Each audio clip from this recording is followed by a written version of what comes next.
Tactics Talk with Guido in the continuation of a video that I did a few days ago. We have Mad Dog in his M46 Patton Tier 9 American medium tank. He's on El Haluf, and he's been battling for a while. I did this video, and it was a pretty good game by him, and at the end of the game, or at least the end of his game, he ended up being TK'd by the AMX AC-48, which you see right there on the screen in front of us. And the two of them had a civil conversation. They both apologized and went on. But I thought it was an interesting situation, and I posited on that video that it was in fact the AMX AC-48's fault for shooting Mad Dog the First.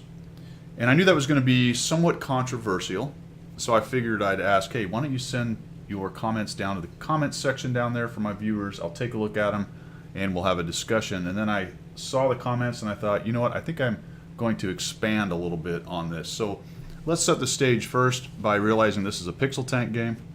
So I'm going to talk about some fairly serious items in here, and I am going to link it to real world military and combat types of ideas. But at the end of the day, we'll realize that this is a pixel tank game, and sometimes we'll take silly chances we may not take out in the real world. But let's talk about it in the focus of the real world and how it applies here on this pixel tank game, while realizing that clearly we are not training in tanks to fight wars in World of Tanks. So like I said, it's just a game. So let's define the issue here, that what we had is what we call a TK in game parlance, or blue on blue fire. Fratricide is another term, and friendly fire. What it is not is fragging, as in I don't believe the AC-48 intended to shoot Mad Dog on purpose. So we've got the old friendly fire isn't friendly thing going on. So let's expand that a little bit into kind of the real world idea that when you have a weapon, when you are in a combat situation, whether it's flying or on the ground, you're going to have a requirement to ID your target. You're going to have a requirement to achieve the ROE or satisfy the ROE, which is the rules of engagement, whatever it may be. And the third thing you must have is a clear field of fire. Those are the three things required to shoot at the bad guys if you are doing it correct. An ID, the ROE met, and a clear field of fire. So let's look at that in the context of the pixel tank game. The ID is pretty easy. There's a Malshin and a couple other red guys. They got big red markers over top of them. It's pretty easy to know where the bad guys are. There are some cases where markers get superimposed and you've got to worry about highlights, and that actually is a factor in this game, but is not going to be a factor in this situation. For the ROE is they entered the match, so shoot them, right? If they're not in the garage, you can't shoot them in the garage anyway. They're not on another map somewhere else. They're not neutral parties. You pressed play, everybody has met that part of the ROE for the rules of engagement. So that leaves the third thing, which is actually the factor for this case, and that is clear field of fire. So the AC-48 is going to shoot Mad Dog in the back as he pops out, and by definition did not have clear field of fire. Now I can hear your but, so we'll get to that in just a minute. But that is the situation that we are talking about here. Also realize that this is in relation to direct fire.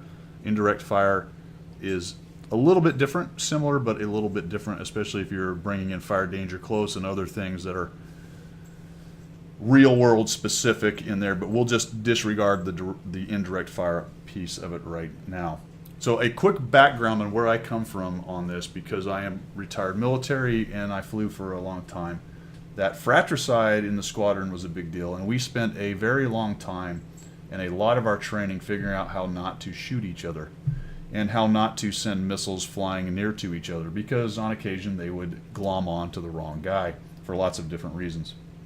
So worrying about not shooting each other down was a big deal. It is also a big deal in the Army for the ground troops and everything else. So there is a lot of writing. There are a lot of ROE rules that are built around spilled blood in the past, where you figure out how not to shoot each other. Fratricide. So what we want to do is minimize that. One of the comments in the comments section says, hey, this happens, so no big deal. And I'm paraphrasing, maybe he didn't say no big deal, but he allowed us how this happens. And I agree with that, it does happen. But the question becomes, how do we minimize it? And one of the ways you minimize it is by looking at specific situations where it happens and try to decide where the fault was and how it could have been done better. That's what a debrief and getting better at something is all about. Again, it's a pixel tank game, noted, but I just think it's really an interesting situation. So that's where I'm coming from on the flying squadron piece of it. So let's move on then to some definitions. And I think this is important because it does speak to the causal part of this and who is at fault. So I'm going to liken it a little bit to the flying side, and there are similar definitions used for the ground combat side, but there's the supported and supporting, and there's the engaged and the support. So from a flying aspect, what we usually have is there's an engaged fighter, and that is the guy that is afforded the airspace, the maneuvering space, and he does what he has to do to either kill if he's offensive or live if he's defensive. Anything else the supporting fighters do, anyone else but him, they can attempt to kill the bandit all they want as long as they do not interfere or run into or shoot the engaged fighter, which means they have to keep an eye on the engaged fighter. The engaged fighter attempts to keep SA and an eye on the support fighter or fighters as best he can, which is only a good idea. But if he cannot, if he is being all he can be just to engage the guy that he's engaged with, then that's what he does. And the support fighters then are always held to the responsibility of not shooting or running into or getting in the way, crossing in front of the engaged fighter. So those are some definitions. You can apply that to this situation here very easily. You can say that in this case, Mad Dog would have been the engaged tank and the AC-48 would have been the support tank. Now that is fairly simplistic in the case of what we're doing here, but I will talk about how it does apply.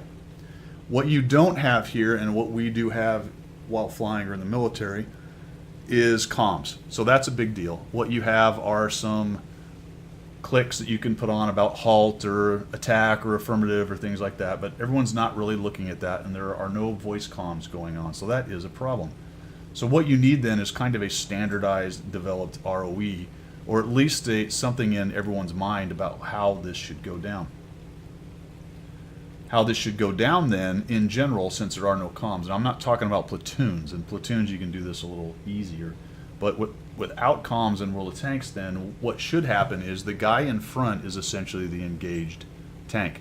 Or if you are an echelon, the guy closest to the inside in echelon. And everybody who is stacked up behind that guy, their responsibility is to not shoot into the back of the tanks in front of them. So as far as anyone, if you're the last guy in echelon all the way in the back, then every tank in front of you is considered the engaged tank, and you are supporting all those guys, meaning that you can do whatever you want provided it's not shoot your ally. And if you look at it from that kind of viewpoint and standpoint, then it really makes a lot of sense on whose fault this ends up being. Now we can get into gray areas, but I am simply talking about if we're just looking at this from a 51 to 49% kind of fault.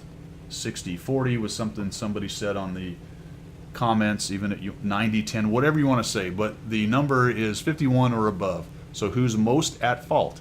Then it will end up being the AC-48 based on this scenario. So let's take a look at that right now with the scenario. Initially, Mad Dog's going to come around, the AC-48 is shooting. Now I would contend right here that the AC-48 is the engaged tank right now. He is firing, he's got a lane of fire, clearly right here, and simply driving in front of him is a bad idea. At that point then, I would assign the blame onto the support fighter or the support tank being Mad Dog right here. But this guy's going to clip out, and now he's backing up and reloading. And at this point then, Mad Dog being in front becomes the engaged tank. Puts a shot into that guy, he's reloading, he backs up. And if we look at where the AC-48 is, he is back here doing his thing, getting reloaded, which is all well and good. Because now Mad Dog is in front of that tank in echelon, talking in World of Tanks terms, then I would contend that he is the engaged tank. And it is paramount upon the AC-48, even as he moves up, to clear his field of fire, in which he does not. Now, you'll say, hey, he came up, he did click halt, he attempted comm, and he was probably zoomed in. Now I don't have the AC-48's zoom. I do not know how far he was zoomed in right there, but I suspect it was enough that he could not see Mad Dog poke out. And that is muzzle discipline. It is fire discipline, and he did not have a clear field of fire. If he zoomed in so much that he then loses SA on what the engaged tank is doing, then that basically becomes his fault. Absolutely, as far as I'm concerned. If you want to say 51-49, you can do so, but at the end of the day, it's the AC-48 who lost SA on where the tank in front of him was, where the tank in front of him was. And I just thought that was a very interesting situation right there. I know there were several other comments here in the comments section, so let's take a look at some of those as well.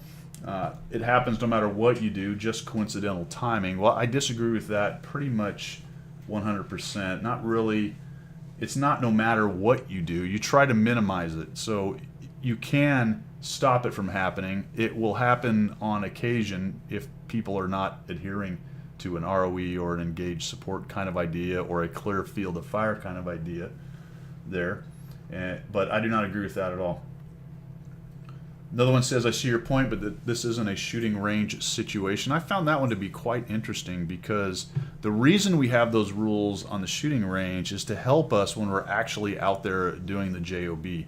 So the engaged support thing is something that while we fly, we practice that every time we get into a visual engagement with more than 2 aircraft on one side and multiple on the other potentially. Typically just one ideally, but it could be more than one that we're fighting.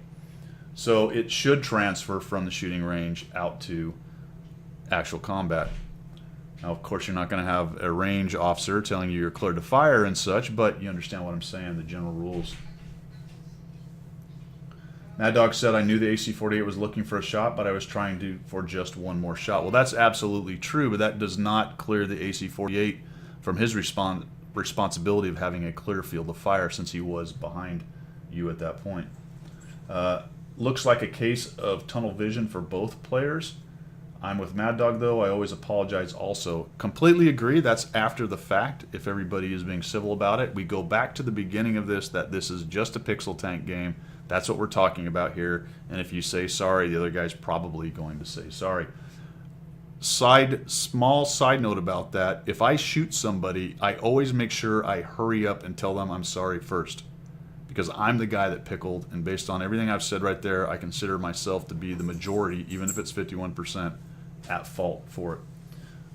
We've got, I agree concerning firearm safety, always be sure of your target and what is behind it. And that is just basic clear field of fire, firearm safety, and applies doubly so in combat situations because you may shoot your buddy. And again, it's pixel tanks.